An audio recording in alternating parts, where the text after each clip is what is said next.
सूखी खांसी, dry cough, या जिसको आयुर्वेद के हिसाब से कह लें तो शुष्क कांस या वातज कांस, तो इसके बारे में हम आज बात करने वाले हैं। कई बार आपने देखा होगा कई लोग बड़ा लंबे समय तक खांसते ही रहते हैं, यानी कि उसमें कफ नहीं निकलता है, ना उनको बलगम आता है ना कफ आता है, सिर्फ खांसी आती रहती है, खांसी आती रहती है। और गले में ऐसा लगता है जैसे गुदगुदी सी हो रही हो या कुछ इरिटेशन जैसा हो रहा हो, क्योंकि उसी को शांत करने के लिए वो जानबूझ के भी कई बार और खांसते हैं कि ये इरिटेशन ख़त्म हो जाए, कुछ हो गले में वो निकल जाए, लेकिन वो निकलता नहीं है, बराबर ही वो खांसी बनी रहती है। खांसते खांसते कई बार इतने बुरे हालात हो जाते हैं कि पेट वेट में दर्द होने लगता है, फेफड़े काफ़ी सूज जाते हैं, अंदर ही अंदर इन्फेक्टेड हो जाते हैं। खांसने के प्रेशर से, दबाव से फूलते हुए, सिकुड़ते हुए उनमें दर्द उत्पन्न हो जाता है।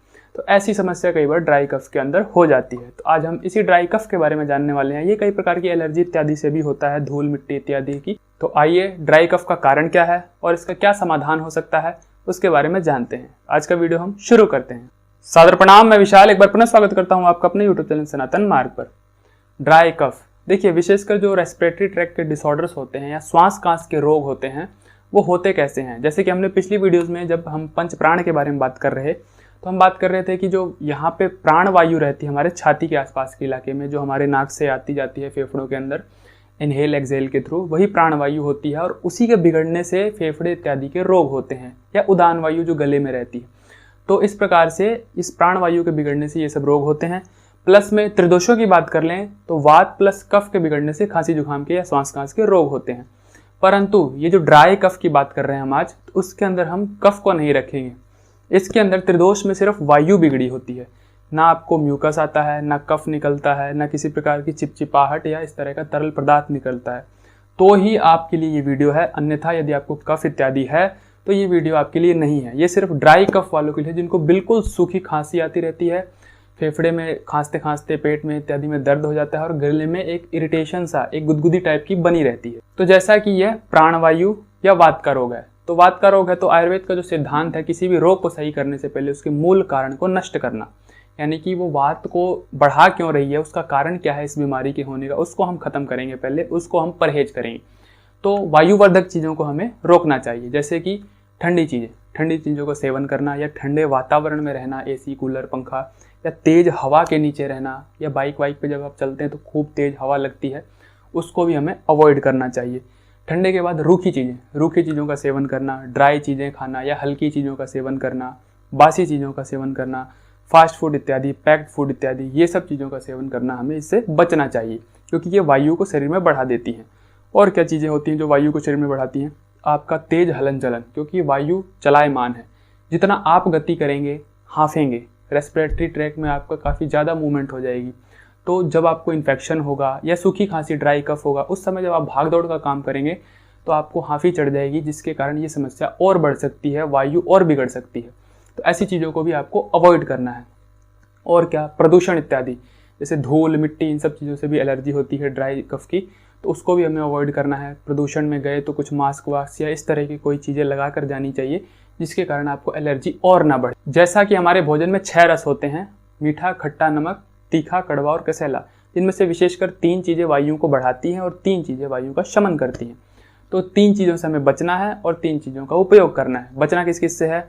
तीखा, कड़वा और कसैला, ये वायु को बढ़ाने वाली चीज़ें हैं। तो ऐसे स्वादयुक्त भोजन से हमें बचना चाहिए। करना कौन सा चाहिए?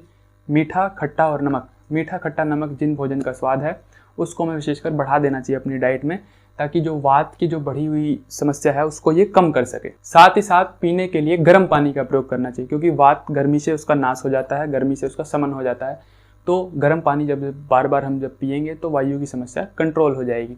या धुएं युक्त चीज़ें, जो धूम्रपान है, बीड़ी, सिगरेट, ये सब चीज़ें, चाहे आपको ड्राई कफ हो या ना हो, या आप बिल्कुल सही हो, तो भी ऐसी चीज़ों का सेवन एक समझदार व्यक्ति को तो बिल्कुल ही त्याग कर देना चाहिए। हाँ, धुएँ का सेवन आप कर सकते हैं, जो कि आयुर्वेद में विदित है, जैसे कि जो इसमें धूम चिकित्सा कही जाती है, जिसके अंदर अजवाइन इत्यादि की भाप ले सकते हैं, कपूर इत्यादि की भाप ले। कपूर थोड़ा ठंडा रहता है, तो इसलिए थोड़ा कपूर से बच कर रहें। अजवाइन की भाप ले सकते हैं, कुछ गर्म औषधियों की भाप ले सकते हैं, तो वो चीज़ आप कर सकते हैं। लेकिन ये भाप वाली समस्या तब की जाती है जब बहुत ज़्यादा समस्या बढ़ गई हो, यानी कि खांसी आपकी रुक ही ना रही हो, बिल्कुल इरिटेशन ख़त्म ना रहा हो, खांस के बिल्कुल मुंह लाल हो गया हो, आप पागल हो गए हो, तो इस तरह की समस्या में आप ये भाप वाला सिस्टम कर सकते हैं, वरना इसको अवॉइड ही करें तो अच्छा है। जैसा कि वात का काल कहा जाता है तेल को, तेल विशेष प्रकार से वात का नाश करता है, पित्त का घी नाश करता है और कफ का शहद। तो विशेष मुख्य जो औषधियाँ हैं वो यही होती हैं। तो यहाँ पर तेल का प्रयोग बहुत अच्छा माना जाएगा। तेल में भी विशेषकर तिल का तेल वात नाशक होता है, कफ पित्त वर्धक होता है। तो आप इस तिल के तेल की क्या क्या उपयोग कर सकते हैं। देखिए, तिल के तेल की आप मसाज कर सकते हैं। मसाज कहाँ कर सकते हैं, विशेषकर फेफड़ों के आसपास के इलाके में। आपने बचपन में देखा होगा, जब हमें कफ वगैरह होता था तो माताएं क्या करती थी, सरसों इत्यादि का तेल नाक में लगा दिया, थोड़ा गले में और छाती में मालिश कर दी, रात भर में काफ़ी आराम आ जाता था। आजकल वो वेपर वाली चीज़ें चल पड़ी हैं मॉडर्न ज़माने में। तेल वेल तो कहाँ रह गया है, जो एडवर्टाइजमेंट में हम देखते हैं वही घर में घुसा देते हैं। तो ऐसी चीज़ों को छोड़कर इस देसी चीज़ों पर आएँ जिसकी काफ़ी अच्छी गुणवत्ता है और बहुत ही अच्छा परिणाम भी है। तो इस तरह से आप छाती के आसपास या पीठ के आसपास, छाती के जो बैक साइड में लंग्स, जो फेफड़े होते हैं हमारे, उस तरफ, दोनों तरफ आप मसाज कर सकते हैं या पूरी बॉडी में मसाज कर सकते हैं। नाक में 2-2 बूंद तेल डाल सकते हैं। कान इत्यादि में तेल लगाना जरूरी होता है क्योंकि वायु के जो रोग होते हैं, वायु कान से काफ़ी अच्छे से प्रवेश कर जाती है और वहीं से वो रोग उत्पन्न करती है। तो कान इत्यादि में, पैर के तलवों इत्यादि में तेल लगा सकते हैं। तो इस तरह से विशेषकर तेल की मालिश करना, खास करके छाती के इलाके में, वो भी तिल का तेल, वो बहुत अच्छा रहेगा। अब बात कर लें घर में कुछ प्रयोग करने की, जो कि औषधियों के तौर पर की जा सकती हैं। जैसे इसमें घी इत्यादि का सेवन काफ़ी अच्छा रहेगा, क्योंकि घी, मैं इसलिए कह रहा हूँ, घी वैसे कफ को बढ़ाता है, परंतु यहाँ ड्राई कफ है, जहाँ कफ का कोई लेना देना नहीं है। इंग्लिश में इसका नाम ड्राई कफ है, लेकिन यहाँ पर सिर्फ वात रोग है, यानी कि खांसी है सूखे तौर पर, कफ वफ नहीं निकलता है। तो इसलिए आप घी का सेवन यहाँ बहुत अच्छा रहेगा, क्योंकि वात को घी शांत करता है, स्निग्धता शांत करती है, तेल शांत करता है। तो आप घी का सेवन कर सकते हैं। फिर भी चांस है अगर कफ बनने के, तो घी में आप कुछ तीखी औषधियाँ डाल सकते हैं, जैसे सौंठ डाल सकते हैं या काली मिर्च का पाउडर। सौंठ और काली मिर्च के पाउडर या दोनों में से कोई एक को 1 आध चुटकी डाल करके दिन में 2-3 बार आप चाट सकते हैं, जिससे आपकी गले की जो इरिटेशन है वो भी समाप्त होगी और ड्राई कफ में भी काफ़ी राहत मिलेगी। फिर इसके बाद आप दूध का सेवन कर सकते हैं। दूध का सेवन रात में हल्दी इत्यादि मिलाकर। दूध इसलिए क्योंकि कफ में दूध नहीं दिया जाता है, यहाँ कफ नहीं है, सिर्फ ड्राई कफ है, सूखी खांसी है, तो इसलिए आप इसमें दूध का सेवन कर सकते हैं, जो कि आपके लिए काफ़ी ज़्यादा फायदेमंद रहेगा।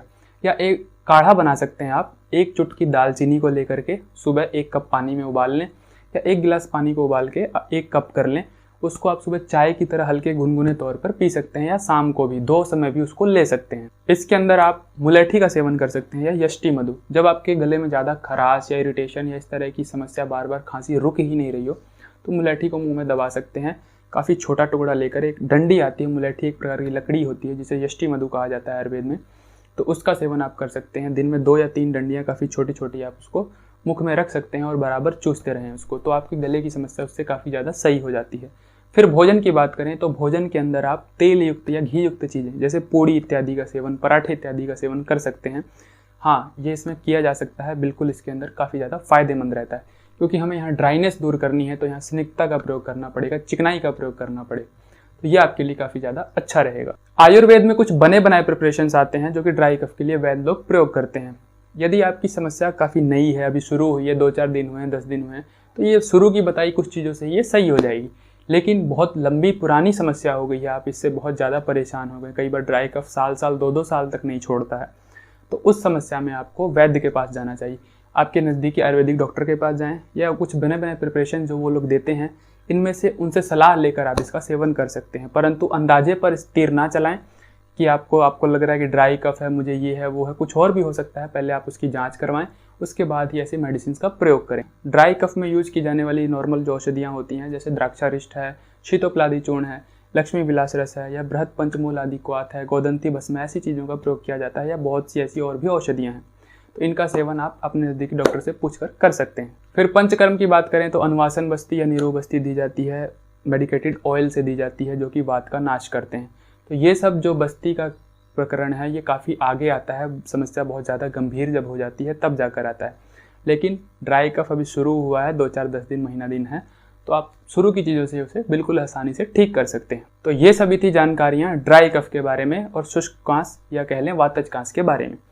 तो ऐसे ही ज्ञानवर्धक और स्वास्थ्यवर्धक जानकारियों को जानने के लिए हमारे साथ जुड़े रहें, अपने स्वास्थ्य को उत्तम बनाएं, इस चैनल को सब्सक्राइब कर दें और बेल आइकन का बटन दबा दें, ताकि आने वाली नोटिफिकेशन आपके पास समय पर पहुंच जाए। आज के लिए विदा लेते हैं, सादर प्रणाम।